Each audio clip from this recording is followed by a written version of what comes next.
So let's begin with the lecture.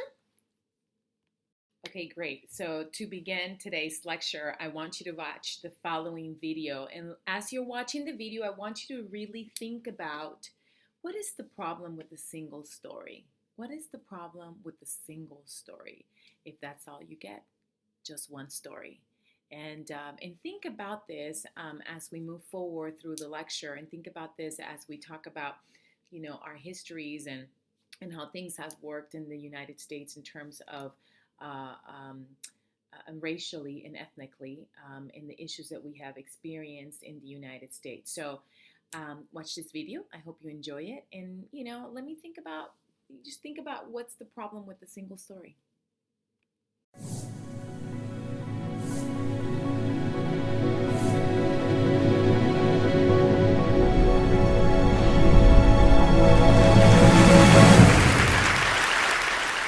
I'm a storyteller, and I would like to tell you a few personal stories about what I like to call the danger of the single story. I grew up on a university campus in eastern Nigeria. My mother says that I started reading at the age of 2, although I think 4 is probably close to the truth. So I was an early reader, and what I read were British and American children's books. I was also an early writer.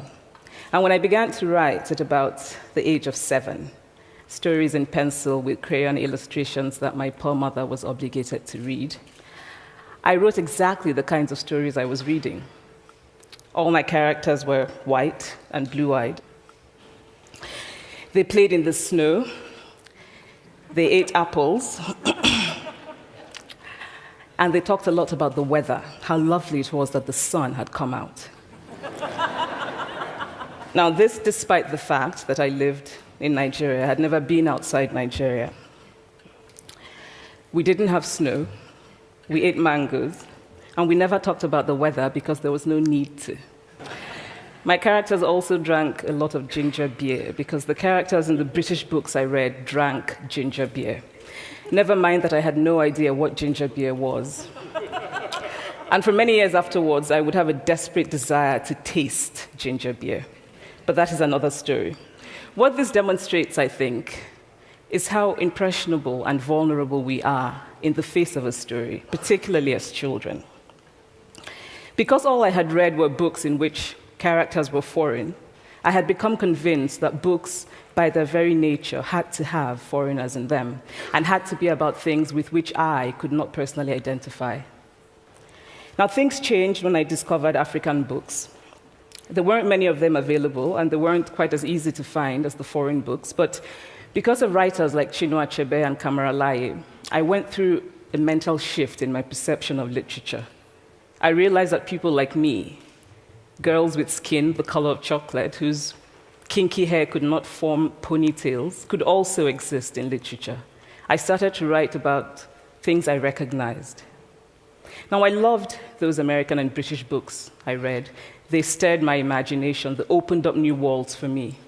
But the unintended consequence was that I did not know that people like me could exist in literature. So what the discovery of African writers did for me was this. It saved me from having a single story of what books are. I come from a conventional middle-class Nigerian family. My father was a professor. My mother was an administrator. And so we had, as was the norm, live-in domestic help who would often come from nearby rural villages. So the year I turned 8, we got a new houseboy. His name was Fide. The only thing my mother told us about him was that his family was very poor. My mother sent yams and rice and our old clothes to his family. And when I didn't finish my dinner, my mother would say, "Finish your food. Don't you know people like Fide's family have nothing?" So I felt enormous pity for Fide's family. Then one Saturday, we went to his village to visit. And his mother showed us a beautifully patterned basket made of dyed raffia that his brother had made. I was startled. It had not occurred to me that anybody in his family could actually make something. All I had heard about them was how poor they were, so that it had become impossible for me to see them as anything else but poor. Their poverty was my single story of them. Years later, I thought about this when I left Nigeria to go to university in the United States. I was 19. My American roommate was shocked by me. She asked where I had learned to speak English so well and was confused when I said that Nigeria happened to have English as its official language. She asked if she could listen to what she called my tribal music and was consequently very disappointed when I produced my tape of Mariah Carey. She assumed that I did not know how to use a stove. What struck me was this: she had felt sorry for me even before she saw me. Her default position toward me as an African was a kind of patronizing, well-meaning pity. My roommate had a single story of Africa, a single story of catastrophe. In this single story, there was no possibility of Africans being similar to her in any way, no possibility of feelings more complex than pity, no possibility of a connection as human equals. I must say that before I went to the US, I didn't consciously identify as African. But in the US, whenever Africa came up, people turned to me, never mind that I knew nothing about places like Namibia. But I did come to embrace this new identity, and in many ways, I think of myself now as African, although I still get quite irritable when Africa is referred to as a country, the most recent example being my otherwise wonderful flight from Lagos 2 days ago, in which there was an announcement on the Virgin flight about their charity walk in India, Africa, and other countries. So after I had spent some years in the US as an African, I began to understand my roommate's response to me. If I had not grown up in Nigeria, and if all I knew about Africa were from popular images, I too would think that Africa was a place of beautiful landscapes, beautiful animals, and incomprehensible people fighting senseless wars, dying of poverty and AIDS, unable to speak for themselves, and waiting to be saved by a kind white foreigner.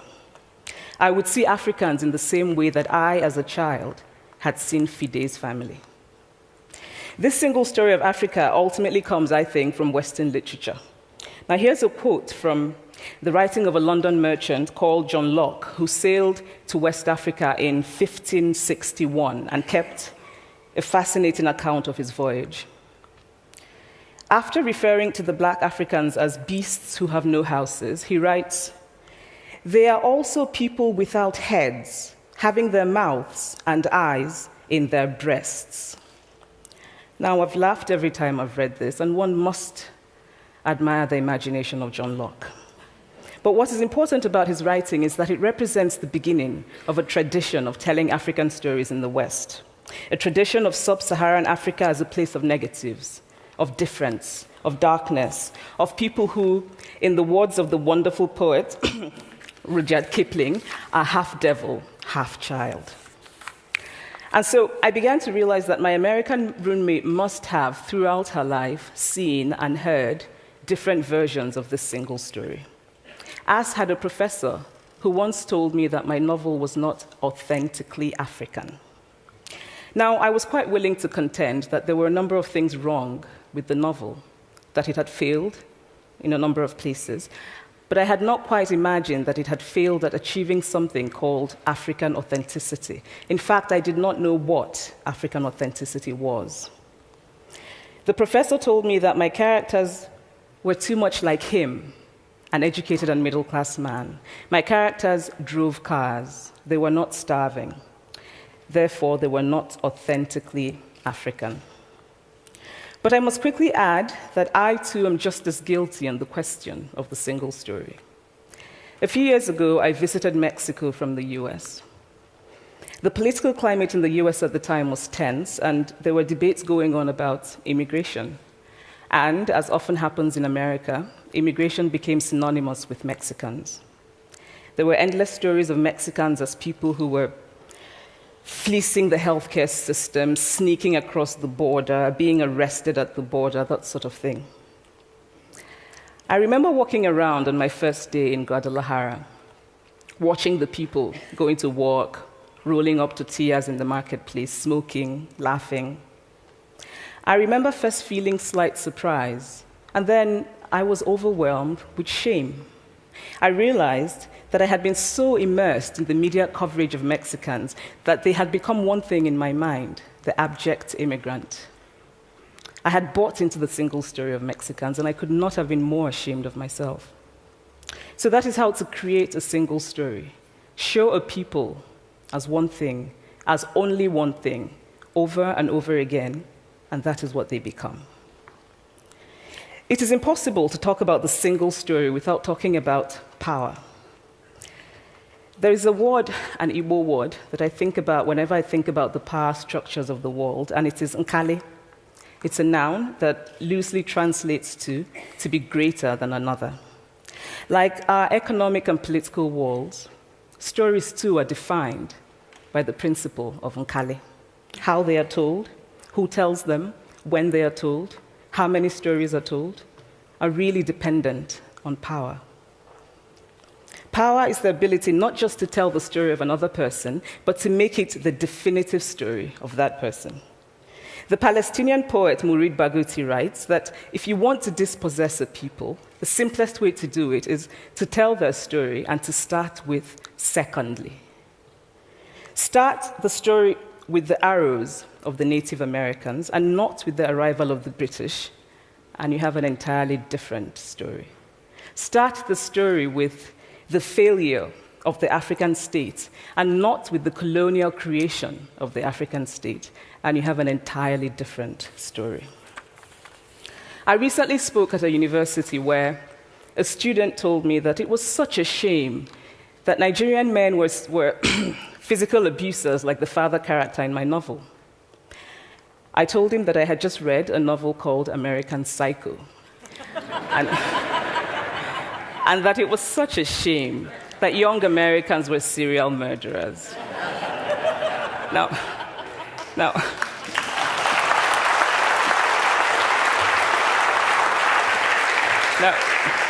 obviously, I said this in a fit of mild irritation, but it would never have occurred to me to think that just because I had read a novel in which a character was a serial killer, that he was somehow representative of all Americans. And now, this is not because I'm a better person than that student, but because of America's cultural and economic power, I had many stories of America. I had read Tylan, Updike, and Steinbeck, and Gateskill. I did not have a single story of America. When I learned some years ago that writers were expected to have had really unhappy childhoods to be successful, I began to think about how I could invent horrible things my parents had done to me. But the truth is that I had a very happy childhood, full of laughter and love, in a very close-knit family. But I also had grandfathers who died in refugee camps. My cousin, Polly, died because he could not get adequate health care. One of my closest friends, Okoloma, died in a plane crash because our fire trucks did not have water. I grew up under repressive military governments that devalued education so that sometimes my parents were not paid their salaries. And so as a child, I saw jam disappear from the breakfast table. Then margarine disappeared. Then bread became too expensive. Then milk became rationed. And most of all, a kind of normalized political fear invaded our lives. All of these stories make me who I am. But to insist on only these negative stories is to flatten my experience and to overlook the many other stories that formed me. The single story creates stereotypes, and the problem with stereotypes is not that they are untrue, but that they are incomplete. They make one story become the only story. Of course, Africa is a continent full of catastrophes, the immense ones, such as the horrific rapes in Congo, and depressing ones, such as the fact that 5,000 people apply for one job vacancy in Nigeria. But there are other stories that are not about catastrophe, and it is very important, it is just as important to talk about them.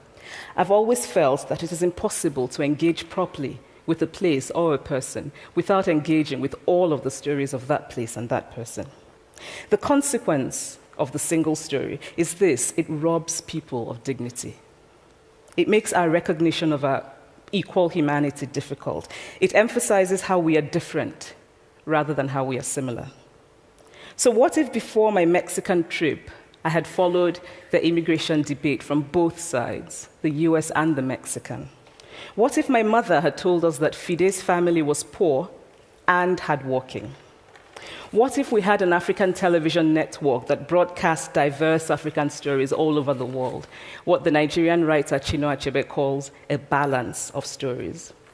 What if my roommate knew about my Nigerian publisher, Mukhtar Bakare, a remarkable man who left his job in a bank to follow his dream and start a publishing house?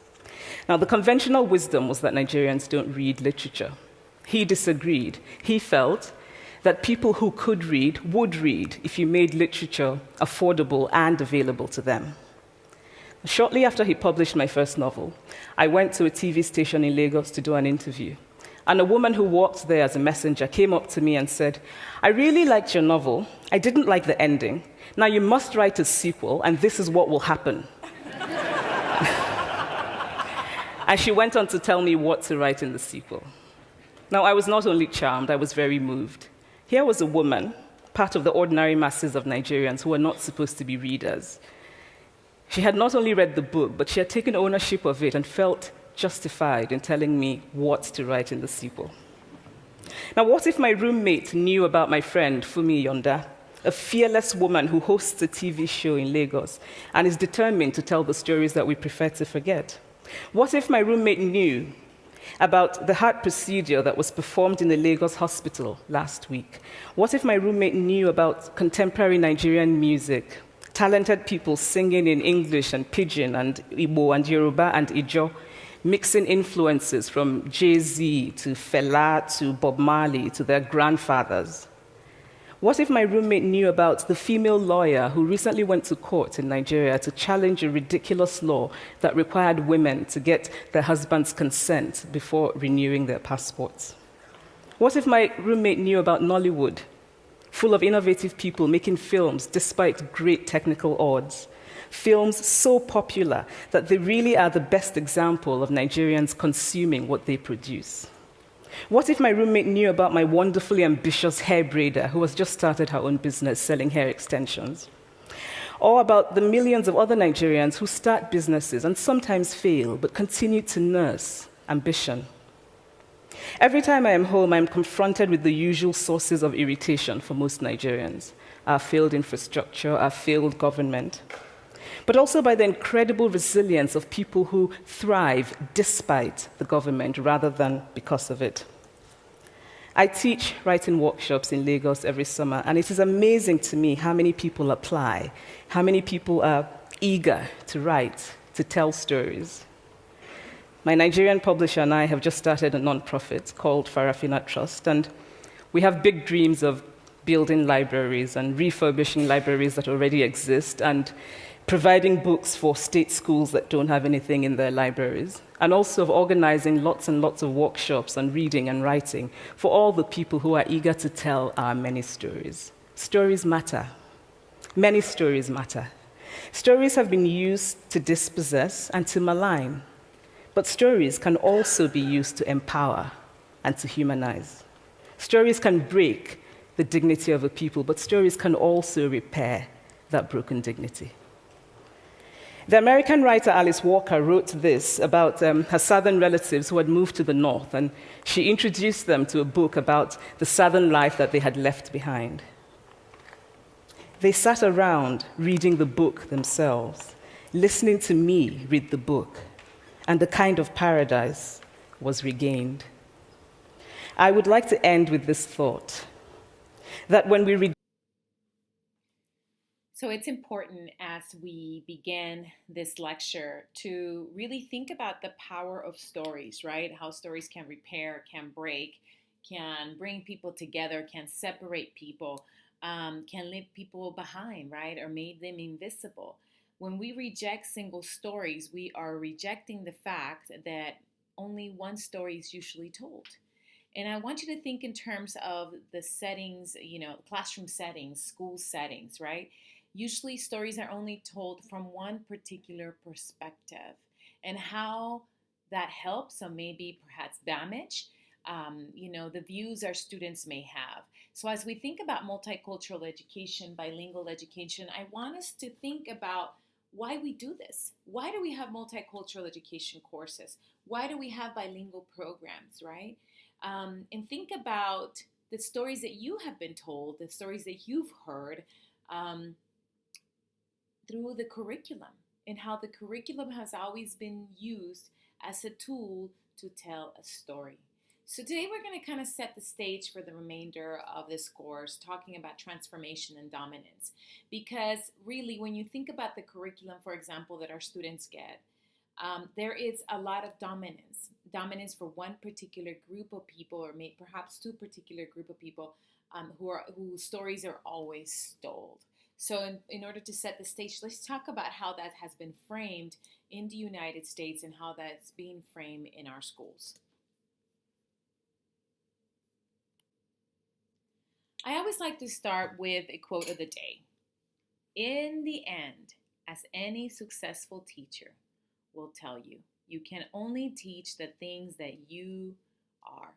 If you practice racism, it is racism we teach.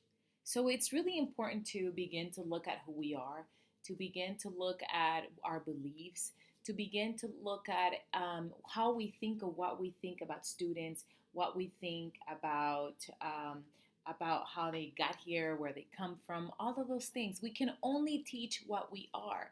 So in order for us to become socially just teachers, we really have to look in the mirror and kind of ask ourselves, who am I, and what are the prejudices that I bring and the beliefs that I bring that may have an impact on our students? I have to share with you a story, and I'm telling you why this is so critical.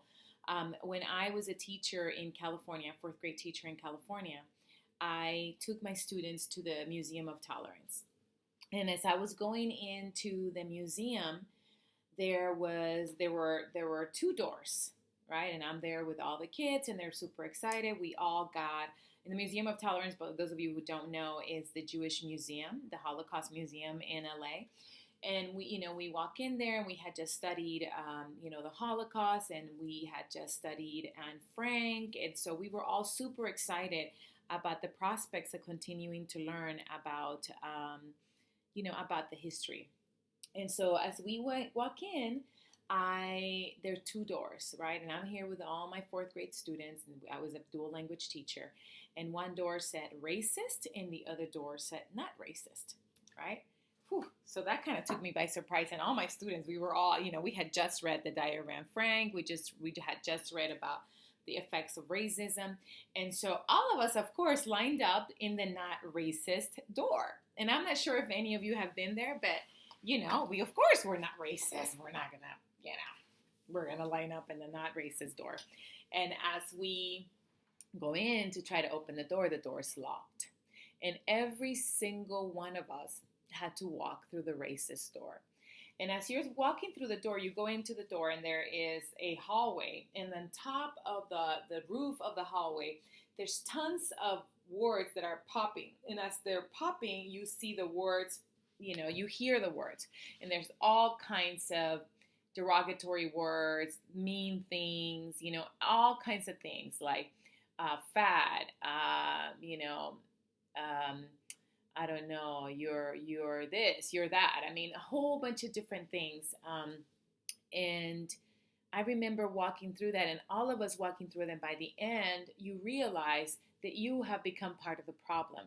You realize, why is it that we had to go through that? Because at some point in our lives, we have fell into this social dominance, and that we have believed in some of what we think we are not, right? And so that's why it's really important to look in the mirror, to really think about your stereotypes. And we're all stereotypical. We all have beliefs, right?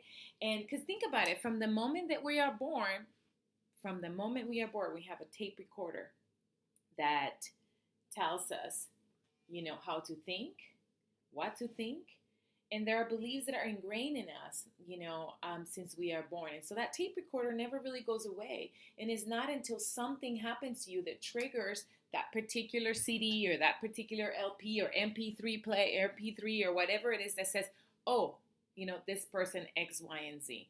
So, those are things that we carry with us, and it's really important to become aware of those, because when you are a teacher, you're going to be working with all kinds of students. And it's critical to be able to ask yourself, am I feeling this way because of something that I've experienced in the past, or because of a belief that I grew up with, or something else is happening here? And so in multicultural education is so necessary, because our students of color will make up now 45% or more of the nation's student population by 2015. And so right now, for example, we're going to be around 50% by 2018, if I'm not mistaken. By 2020, I'm sorry. Majority of teachers in our field are still mostly white. About 80%, believe it or not, about 80% of the teachers in our field are white. Current education must challenge racism and create schools that accept, affirm, and build on the identities of all students. So not to say that you have to be a teacher of color, but all of us really need to become aware of why it is that we teach, these courses, number one, and how it is that our beliefs affect the way that we teach. So what is multicultural education? Multicultural education is a field of study designed to increase educational equity for all students that incorporates, for this purpose, content, principles, theories, and paradigms from history, the social and behavioral, and particularly from ethnic studies and women's studies. And so we look at these different frameworks to really be more inclusive. And these are frameworks that have been, ostracized or marginalized from the generalized conversation. And so we include these, understanding that these are groups that have not been included, and that we have to include it in order to really, really get to be more inclusive, more inclusive.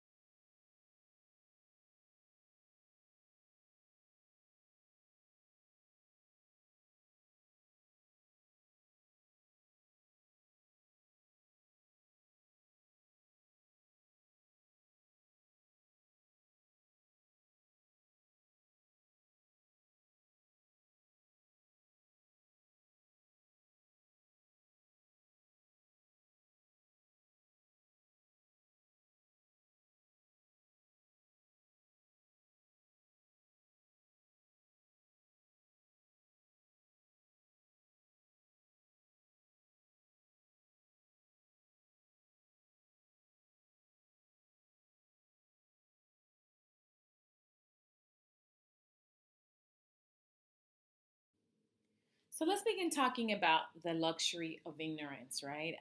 And this is from the Howard book, which I'm going to post this chapter on Blackboard.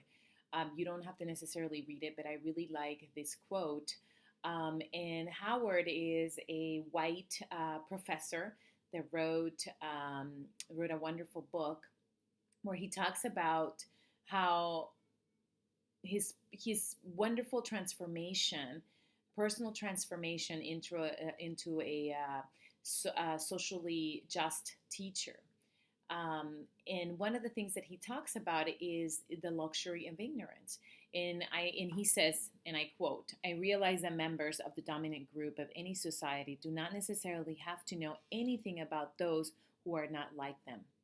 This is not a luxury available to people who live outside of dominance and must, for their survival, understand the essential social nuances of those in power."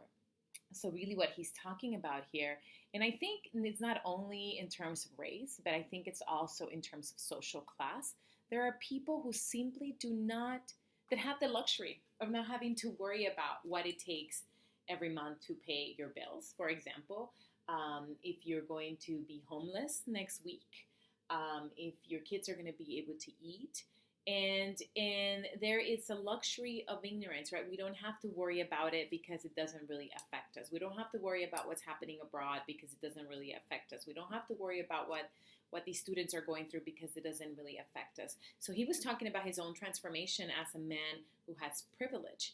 And he never really had to think about a lot of the stuff that we have to think about as communities of color. And he says that this is the luxury of ignorance. But I want to repeat and kind of reiterate that it's not only about race, it's also about social class. It's also about, socioeconomic status. The luxury of ignorance is something that we should not, any of us should fall victim of. But unfortunately, we do. And he talks about, the personal transformation, right? And the personal transformation is really critical because unfortunately, we are kind of culturally encapsulated, right? I'm not sure if you think about a pill, right? About a pill, and there's a capsule, and we live within our own little bubble, and not often do we get out of our bubble and try to figure out what's going on. We come to the same place, we go to the same places, we work right in the same place every day. Most of us, we talk to the same people. We're so culturally encapsulated that we really are, and many of us have the luxury of ignorance, right? We don't have to really worry about anything else. But what he's saying is that one of the first things that we have to think about when we think about personal transformation, and when we think about looking at ourselves and looking in the mirror and all the different stereotypes and beliefs that we have, is that cultural encapsulation is one of the consequences, right? One of the things that we do every single day that have such a big consequence. He says that cultural encapsulation involves the use of stereotypic thinking within a particular group, right? If the same group of people that you are with think have a particular belief, then you become capsually encapsulated within that belief. He also says that culturally encapsulated teachers demonstrate little regard for the difference among cultural groups and often assess cultural differences on similar or smaller as opposed to a larger number of criteria. He says that cultural encapsulation threatens culture-bound teachers and students and defines reality according to one set of assumptions, is insensitivity to cultural variations. And I know that you all have seen this, right? Because we become so culturally encapsulated, we really, that's all that we see. Right? And we don't expose them. We don't allow our students to expose to other things. And so it's important understanding and explaining dominance. We're going to talk about these items. For example, the minimum group paradigm, social positionality, social dominance theory, privilege, and penalty. And I'm going to go through each one of them one by one. So let's begin by discussing minimal group paradigm. Minimal group paradigm is the use of superficial and seemingly meaningless distinctions between individuals as the basis for prejudice or attitudes and discriminatory behaviors. Is the idea that you are better than other people. Is the idea that your culture, your language is better than everybody else. Is the idea that your culture, your language is better than other people based on the fact that that you are part of a privileged society or group, or based on socioeconomic status. That the minimal group paradigm is the idea that you are better and that everybody else is a minimal.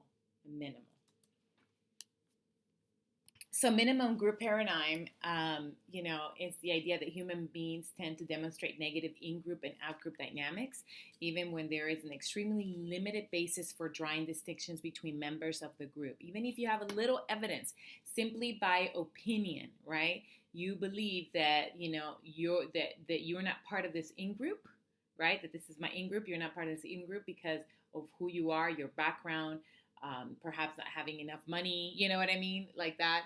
And having drawn distinctions, humans ascribe values of superiority, inferiority, to the various in-groups and out-groups that we have created. So based on that, we say, you don't have blue hair, blue eyes or dark eyes, or you're not in this particular social status, so then you are not part of this group, right? You're an out group. The second theory that we have to think about is social, in terms of when we think about transformation, is social positionality. What we know is that humans create distinctions in terms of dominance and subordination, and the following are all related to our position with social and historical hierarchy of dominance and subordination. Social positionality is how does our social beliefs, position, worldview, construction, or reality position us socially, right? And there are several things that we have to think about. One of them is our worldview. How do we see the world, right? Our social positionality is very subjective, so it's based on how we see the world, based on our construction of reality, and based on the meanings that we ascribe to and the values to and in our lives, right? So social positionality has a lot to do with that. For example, maybe you see because you value education so much, you see someone that has a PhD as someone who's very high, highly positioned. Maybe you see someone that has a really expensive car and has a mansion as someone who has a very high position. But maybe for some of us, based on our worldview, maybe your social positionality is based on your involvement with the community, right? The more involved, the more known you're in the community, the better position you are. So there's those distinctions in terms, of dominance and subordination that we see. And social positionality has two dimensions. It has a subjective dimension, and that is how I see myself and how I see others, right? Subjective dimension is how I see myself and how I see others. Objective dimension is in terms of the quantitatively and observable measures. So, for example, your income, your home, your job. So, the first one is how I see myself and how I see others, your worldview, how you see things.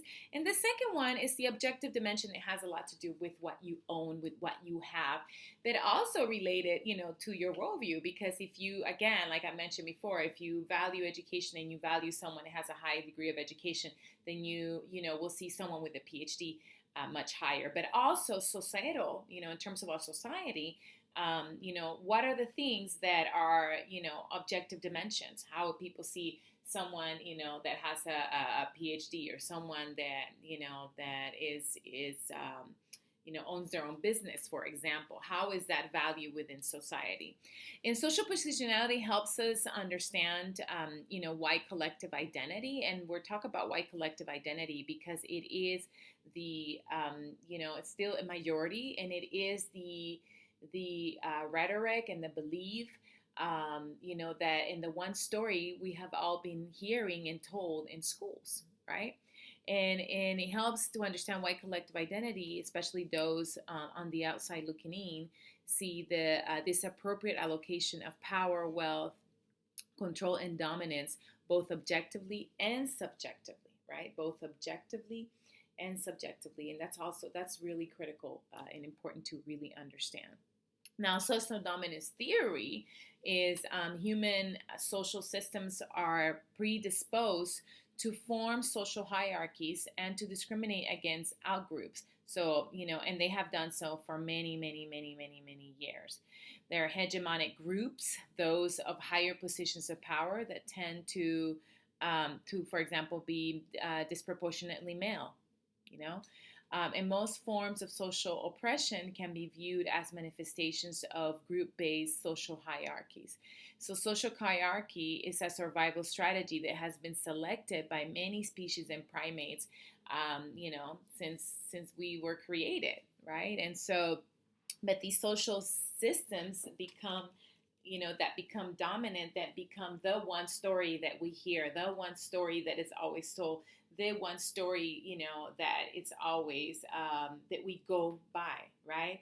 They become institutional beliefs. They become personal beliefs about people, about who they are, and about where they come from. So, in the social dominance theory, social hierarchies are maintained through both individual and institutionalized discrimination. And dominance is perpetuating through legitimizing myths that explained, or rationalized differential distributions of power and rewards in favor of dominant groups.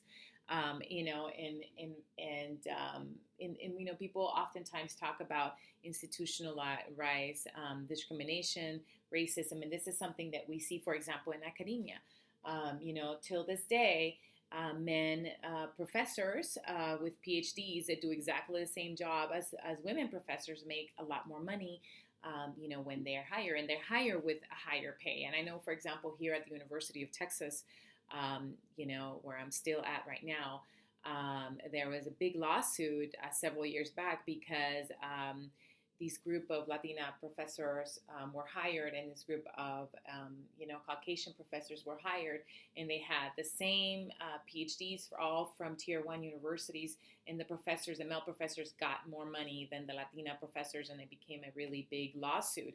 But these are all institutional types of discrimination that are part of social dominance, right? So the dominance and what we believe is not only individual but also institutionalized, and those all have consequences on how institutions behave, or what it is that it is believed. So, and this idea is the idea of privilege and penalty, and it's also based on the dynamics of group-based categorization and discrimination.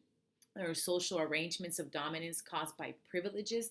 They flow to certain groups, whether they deserve it or not. So, for example, these male professors who were hired without them even knowing, right? These privileges went to them.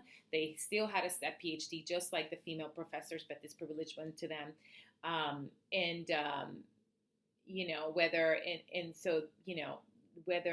oftentimes these privileges come to people without, whether they have earned it or not, right? And the penalties, or the punishments and inequities, flow to other groups through no fault of their own either, right? Other than their group membership. So, for example, for these Latina professors, their only fault was that they were Latina professors. And there is an institutional belief that because of that, because you're female, you're going to make less money. And then, this is the big conversation that we have in the United States nowadays, because women are still proportionately, paid much less than males. Right? So this is a really good example of privilege and penalty that is based on social dominance theories and beliefs. So the belief is that a man can do a job better than a woman, and the privilege is that men then get higher pay, and the penalty and the inequity and really the punishment is that without no fault of our own, as a woman I'm talking, right? We get paid less. So we have to really think about the methodologies of dominance that have been put in place, right? So what are the ways, the methodologies of dominance is what are the tools, the ways in which dominance has been ascribed, passed on to our students, to ourselves, and so forth. Number 1 is disease, Number 2 is warfare. Number 3 is land theft. Number 4 is religion. And according to Howard, number 5 is missionaries, and sorry, I kind of lost my page here. Number 4 is education, right? Because we know that education has been used as a tool, because only the white culture has dominated what our students receive in schools, right? For many years, for example, if you were Native American, you had to change your name because your, indigenous name was not good enough. So education has been seen or used as a methodology of dominance. For many years, we couldn't have bilingual programs in the United States, right? And so it has been used as a methodology of dominance. And then alienation and alcohol, right? And here's a quote from Howard. He says, forced assimilation left them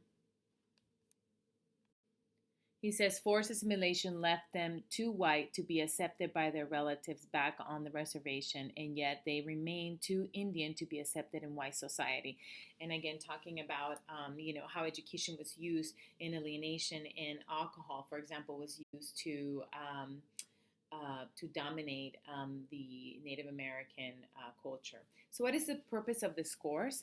It is time for a redefinition of U.S. America.